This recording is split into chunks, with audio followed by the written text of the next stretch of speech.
രാജ്യത്തിന്റെ കരുത്തുറ്റ പടക്കപ്പലായിരുന്നു in fact T-81. തീരസുരക്ഷയിൽ ഇന്ത്യയുടെ അഭിമാനമായ ആ അതിവേഗ യുദ്ധക്കപ്പൽ ഡീകമ്മീഷൻ ചെയ്ത ശേഷം ആലപ്പുഴയിൽ എത്തിച്ചിരുന്നു. പൊന്നുപോലെ നോക്കാമെന്ന ഉറപ്പിൽ ആലപ്പുഴ ബീച്ചിലെത്തിച്ച ആ യുദ്ധക്കപ്പലിന്റെ ഇപ്പോഴത്തെ അവസ്ഥ പക്ഷെ അത്ര നല്ലതല്ല. ആ പടക്കപ്പൽ തേടിയുള്ള യാത്രയിലാണ് അശ്വിൻ പാലാഴി.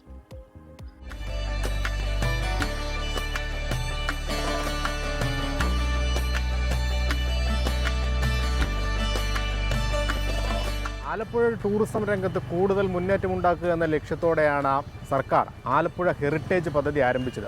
അതിൻ്റെ ഭാഗമായി പല കാര്യങ്ങളും കൊണ്ടുവരികയും ചെയ്തു, പല പദ്ധതികളും നടപ്പാക്കുകയും ചെയ്തു. പലതും ഇപ്പോഴും നടന്നുകൊണ്ടിരിക്കുകയാണ്. 2021 ഈ പദ്ധതിയുടെ ഭാഗമായാണ് ആലപ്പുഴയിലേക്ക് ഒരു യുദ്ധക്കപ്പൽ എത്തിച്ചത്. രാജ്യത്തിൻ്റെ തീരമേഖലയിൽ പോരാളിയായിരുന്ന ഇൻഫാക്ട് T-81.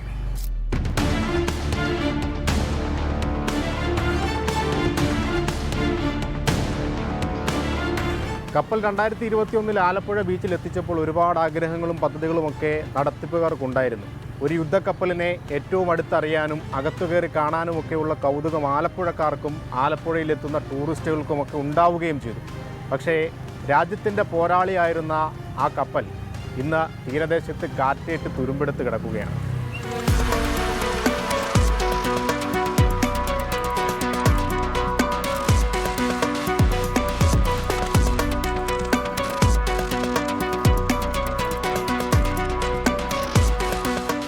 ഒരു കാലത്ത് ഇന്ത്യൻ നാവികസേനയുടെ അഭിമാനമായിരുന്നു ഇൻഫാക്ട് T-81 എന്ന Indian naval fast attack craft. Israel കമ്പനിയുടെ സഹകരണത്തോടെ നിർമ്മാണം. പകലും രാത്രിയും ശത്രുക്കളെ നിരീക്ഷിക്കാനും നേരിടാനുമുള്ള ശേഷി. കമാൻഡോ ഓപ്പറേഷനുകൾ, രക്ഷാപ്രവർത്തനങ്ങൾ, പ്രതിരോധ പ്രവർത്തനങ്ങൾ തുടങ്ങി സർവ്വമേഖലയിലും കരുത്തൻ. എതിരാളിയെപ്പോലും ഭയപ്പെടുത്തും വിധം വേഗം. ഇതൊക്കെയായിരുന്നു ഇൻഫാക്റ്റിന്റെ സവിശേഷതകൾ.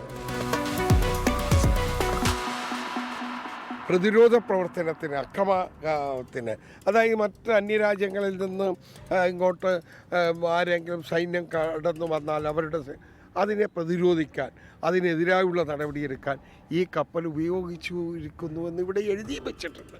പക്ഷേ അതിൻ്റേതായ ഒരു ഗൗരവം കൊടുത്തില്ല എന്ന് മാത്രമല്ല, അപമാനിക്കപ്പെടുക കൂടിയാണ്.